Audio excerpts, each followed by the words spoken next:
Ibu Tinubu Baba Shop. Ibu Tinubu, the metaphor of my message today, the metaphor, the barbershop state, Ibu Tinubu is a metaphor in this my message. So in this my message, Ibu Tinubu is not a man in this message. It is a metaphor. It is the barbershop every Nigerian is forced to enter willingly, whether you like it or not. It is about a government office where you walk in with hair on your head. You walk into the government office with dignity. You walk into government office with plans and walk out bad.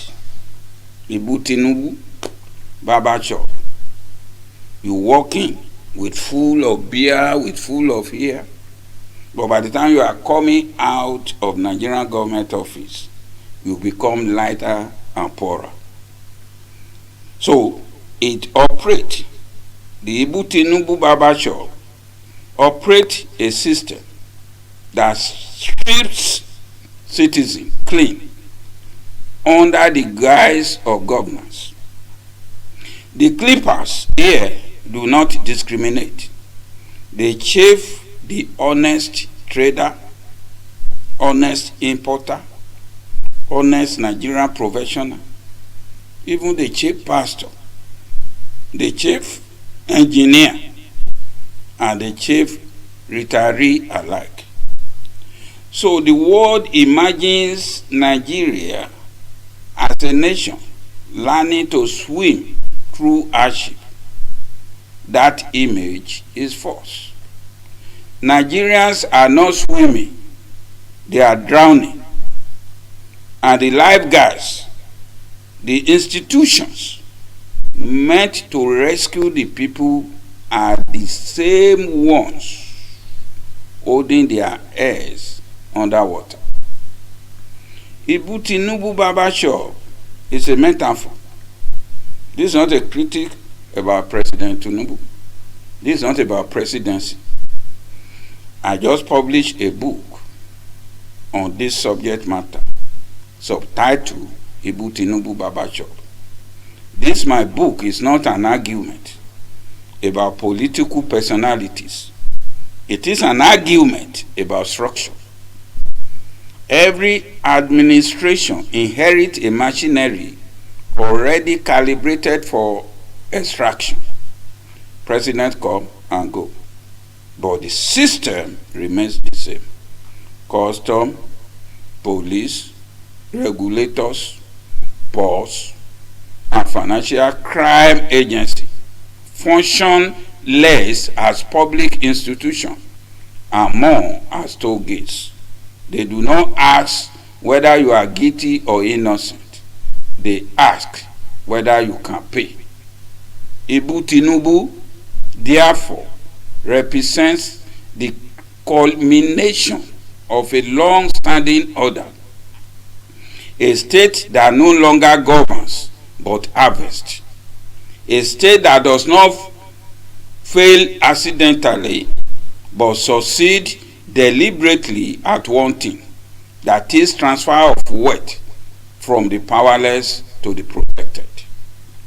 Ransom as governance in the forest, bandits kidnap citizens and demand ransom. But while this one is going on in the forest, in government offices, officials seize goods, they seize files, they seize licenses and freedom and demand the same. What I'm trying to tell you is that the bandits, they seize you in the forest, but the government official, they seize your file, your goods, your licenses, and your freedom in government offices. So the method differs, but the logic is identical. For instance, from our own experience, at Nigerian ports, containers are not clear, they are detained. At police stations, cases are not investigated, they are negotiated. At regulatory agencies, approvals are not processed, they are auctioned. The currency is not law, but desperation. To an importer that imports goods to Nigeria, brought container to Nigeria, the difference between a terrorist and custom officer is procedural, not experiential. Both hold something valuable, but set a price. Both threaten consequences for non-compliance. This is not hyperbole, it is lived reality. The importer in Nigeria, they are no less than an hostage. You see, let me talk about my own experience. When my container arrives in Nigeria, they did not enter a supply chain, they enter captivity. Custom assessments were paid fully and officially paid to government accounts. That payment should have concluded the process, but instead it marked the beginning of extortion. Additional CIU fees, fabricated discrepancies, and coordinated delays will follow. Each pause increased demurrage. Each day of delay multiply pressure on the importer. That is how ransom works.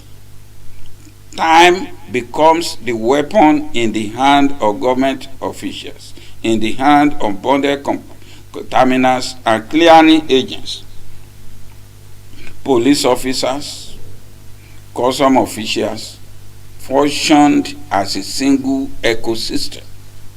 Each played a role, each took a cut. The importer was irrelevant except as a source of funds to the government agency. You see, and when you are going through all this thing, which Nigeria label as tradition, custom, corruption, then you come to realize one thing, that religion in the service of corruption exists. At one point, from my own experience during negotiation, a custom officer excused himself. Wait for me, I want to go and pray. In a mosque located inside the government facility. When he returned back to me, the negotiation resumed. What is all this negotiation about? Negotiation about the bribe amount to be agreed upon. That is, after you have paid the government money, you have to pay the custom officer, the government official, his or her own private money. And you have to have negotiation. That is in the midst of religion. Religion in modern Nigeria is no longer a moral compass. It has become a camouflage. Prayer precedes payments. Payment for bribe. Scripture blesses extortion. Faith in Nigeria is used not to restrain power but to sanitize abuse. So the fusion of corruption and religion is among the most dangerous developments in the Nigerian state. It removes shame from wrongdoing, or let me say, it has removed shame from wrongdoing and replaces accountability with ritual. From extraction to criminalization, the system, I say, does not end with extortion, it escalates it. When citizens exhaust their resources, when they borrow, when they sell their assets, they fall into debt. The same system that bleed them dry may turn around and criminalizes them. Civil obligations as reframed in Nigeria. Civil obligations are usually reframed as fraud. Your financial hardship is recast as criminal intent. Law enforcement is deployed, not to protect society, but to protect the extraction order. This is how the barber shop finishes the job. If the chair does not kill you, the accusation might. So, Ibu Tinubu that I'm using here as the metaphor for a Nigeria where survival itself is suspicious, where productivity is punished, where honesty is financial suicidal, where the law is not a shield but a blade. So citizens leave the barber shop not just bored but ashamed, made to feel culpable for their own dispossession. Meanwhile, the operators clean their clippers, collect their fees from the citizen, and wait for the next customer. There is always another head lining up to come inside his office. So the book that I wrote on this subject, Ibu Tinubu Barbershop, is written for the record, for history, for law, for those who still believe that a nation should serve its people, not harvest them. So in the book, I have a footnote concerning the Constitution of the Federal Republic of Nigeria for the 1999 as amended under section 34 to 36, that is rights to dignity, liberty, and fair hearing, and concerning the Administration of Criminal Justice Act of 2015, section 82, that is requirement of dignity and transparency in arrest and investigation. I made mention in my book about EFCC Establishment Act of 2004, section 6 and 7.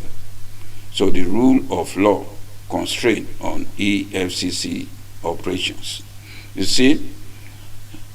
So I want you to log online if you want to see details about this book. So the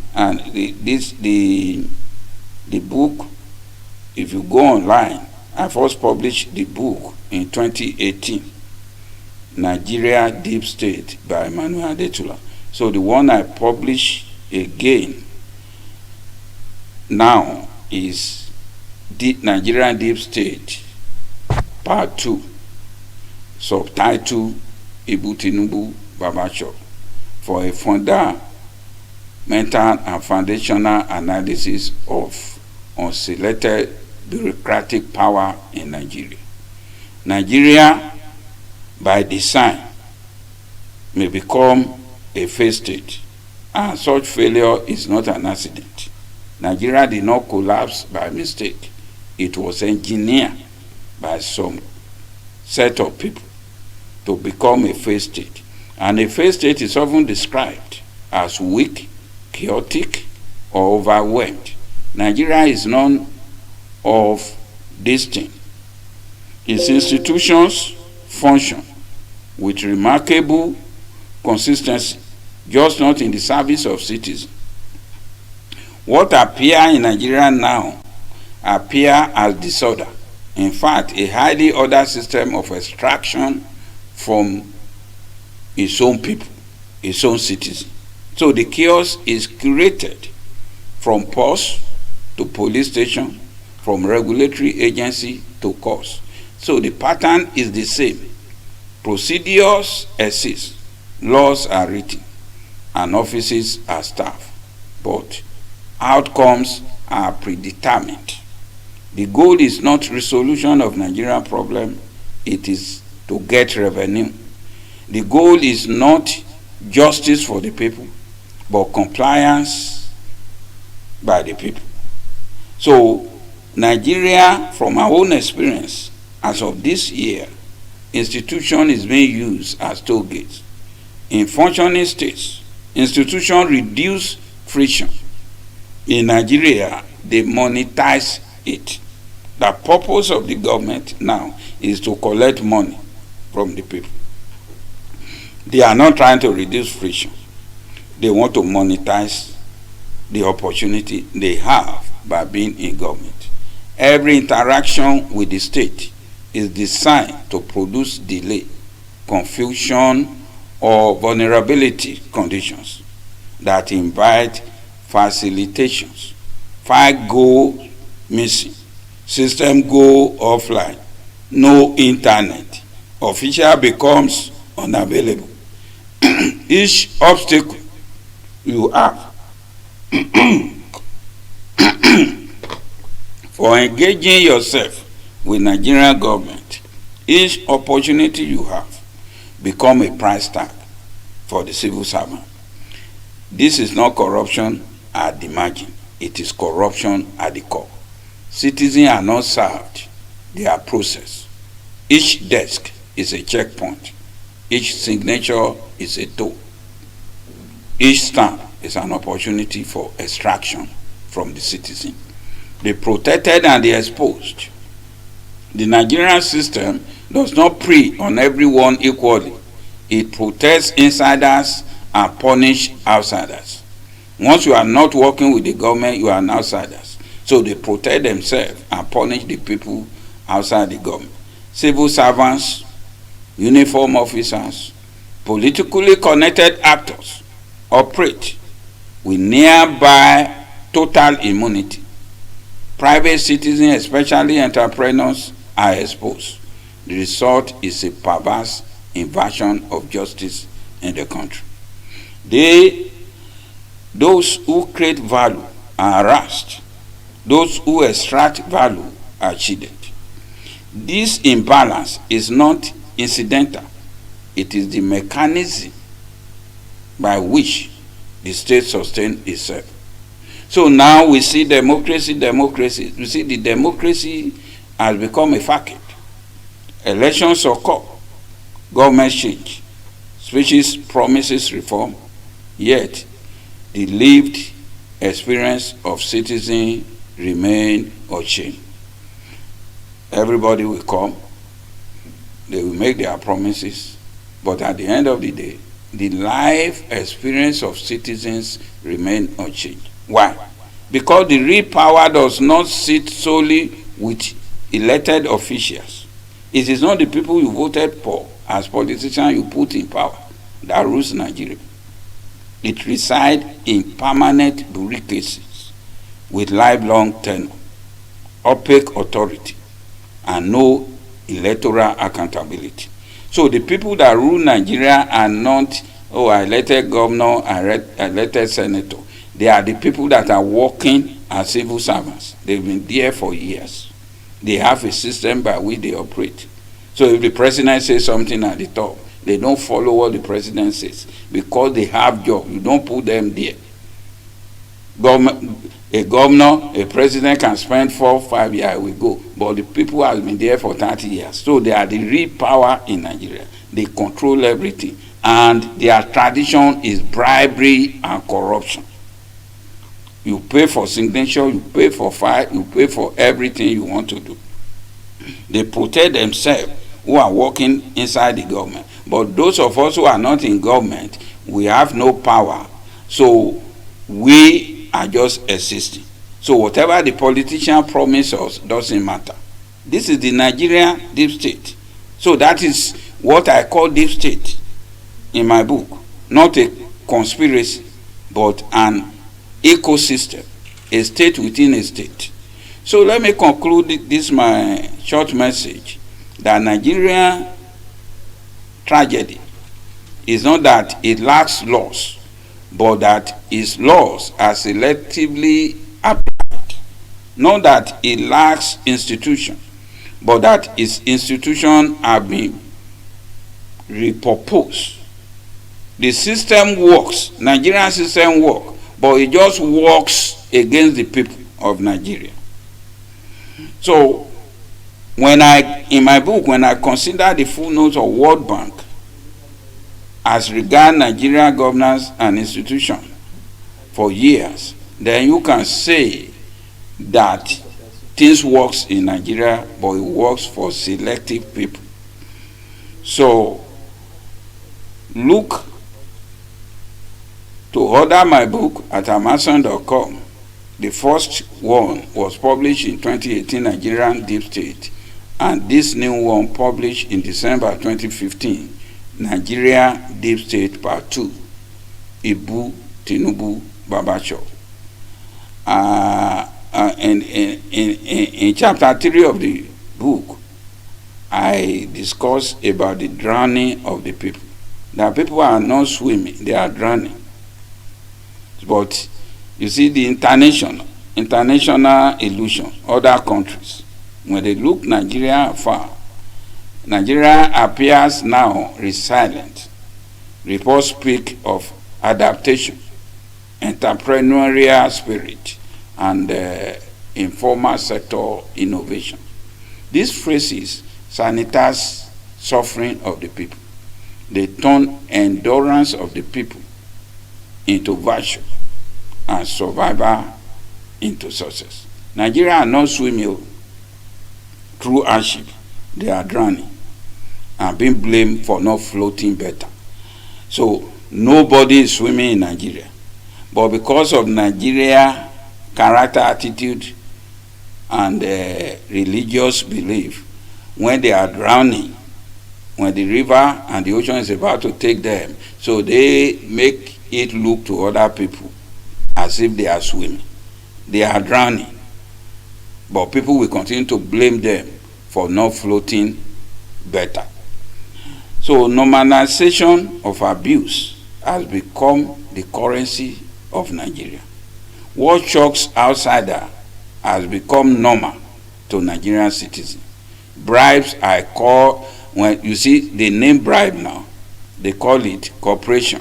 That is, you have to cooperate with the government in order to get what you want. So the government officials, the civil servants that receive salary from the government, that are supposed to provide services to the people, they don't provide service to you unless you bribe them to do their job. So they don't call it bribe. If it is in the forest, they call it extortion. But in the office, they call it cooperation. So extortion is renamed settlement in dealing with the Nigerian people, government. Delay is reframed as process. When abuse becomes routine, resistance becomes dangerous. People learn to keep their heads down. They pay quickly. When they for me to sign this thing, for me to do this thing, you have to give me so and so upon their salary. So people will pay quickly to get what they want and move on if they can afford to pay.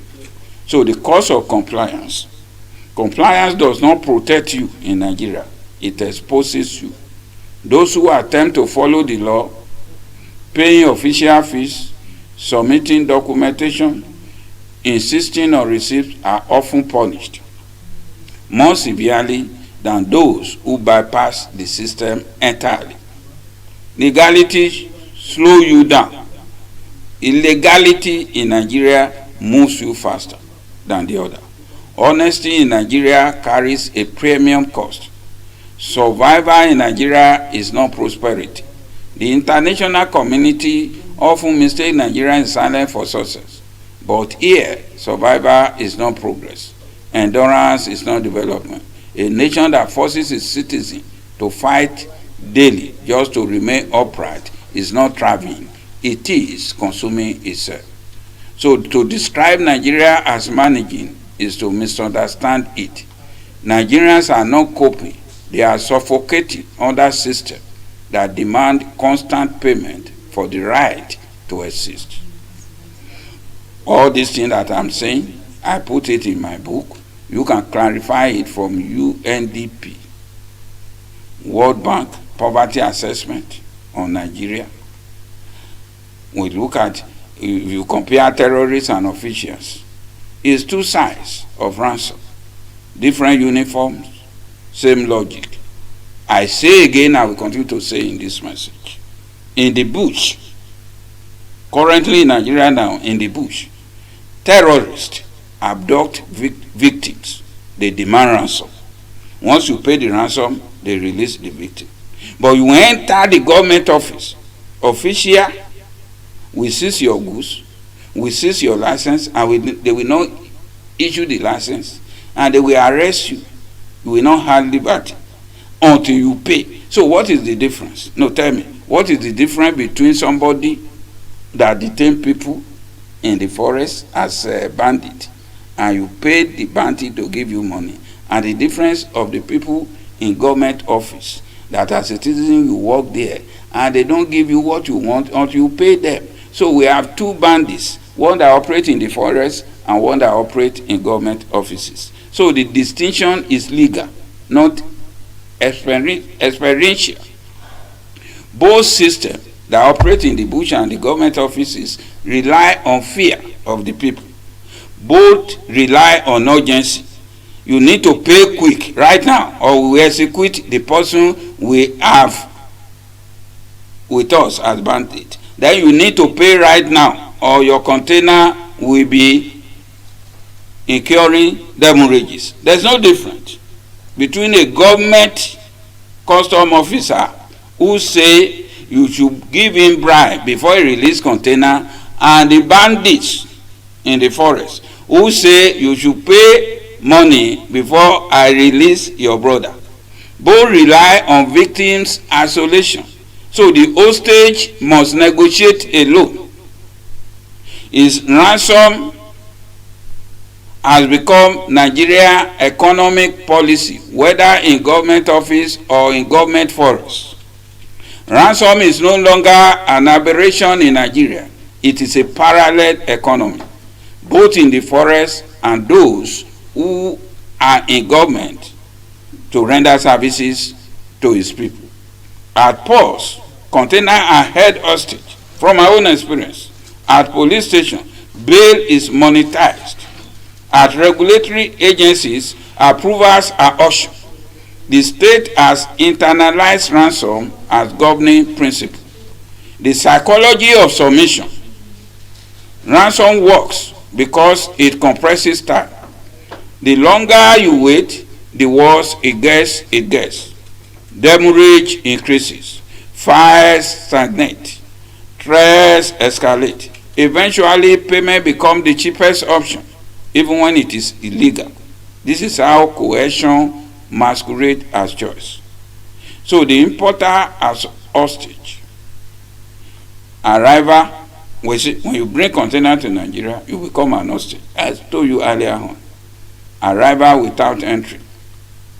When my containers arrive at Tinkan Island port, they did not enter commerce, they enter captivity. Every document was in order. Every receipt was paid. Yet, release did not follow. Instead, came silence, delays, and new demand. This is the first lesson of Nigerian ports. Payment does not end obligation. It begins negotiations to pay demanded bribe before your container is released. So it's like you are being abducted until you pay. They will not release your container. So they use time as a weapon. They're pushing you in the forest. Pay ransom. And your container at the port, what does the government official says? Okay, pay now, or else you have demurrage into thousands of naira every day. So demurrage is not a fee. It has become a weapon. Each day of delay compounds cost. Each delay is discretionary. The importer is forced into countdown, where resistance becomes financial and suicidal. Officials do not threaten you directly. They simply wait. Ecosystem of extraction, I said. Custom bonded terminals, clearing agents, police, each plays a role. No single actor, I say, is responsible. This is the design. Responsibility is diffuse. Profit is shared among the officers. Then the importer is alone. It becomes an hostage without chains. No handcuffs are required. The container is the charcoal. The bill is the chain. The deadline is the threat. You are free to leave the port, but your livelihood is not. In Nigeria, importation is not trade. It has become a captivity with invoices. So To know more about my own experience in the Nigerian deep state, subtitled Ibu Tinubu Babasho by Emmanuel Adetula, order my book at Amazon.com. The book is available in paperback and in Kindle edition. This message is coming to you from Dr. Emmanuel Adetula. Dr. Emmanuel Adetula, with over 12 years experience as a tax consultant since 2013 in the United States, he is also a negotiator, mediator, and dispute resolution consultant with certificates and diplomas in negotiation, mediation, dispute resolution, conflict management, and development from Cornell University, New York, Pepperdine University, Malibu, California, La Sierra University, Riverside, California, and United States Institute of Peace Academy, Washington, D.C. So you can contact Dr. Emmanuel Adetula at his USA office, phone number 310-292-1147 or 323-901-8145. Or for international contact, you can get him through his WhatsApp, +234-814-589-1984, or email him tulatas@gmail.com. Emmanuel Adetula is the managing director of Common Sense Radio and TV Network. To know more about Common Sense FM radio station, see us on our website www.ccnradiofm.com. Thank you for listening.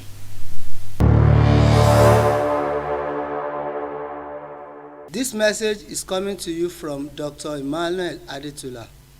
Dr. Emmanuel Adetula, with over 12 years experience as a tax consultant since 2013 in the United States, is also a negotiator, mediator, and dispute resolution consultant with certificates and diplomas in negotiation, mediation, dispute resolution, conflict management, and development from Cornell University, New York, Pepperdine University, School of Law, Malibu, California, La Sierra University, Riverside, California, and United States Institute of Peace Academy, Washington, D.C. You can contact Dr. Emmanuel Adetula at Welcome to Common Sense Communications Network, CCN. Common Sense, C. Communications, C. Network, CCN. CCN Radio and TV station. Our mission here is to provide you with the best music and entertainment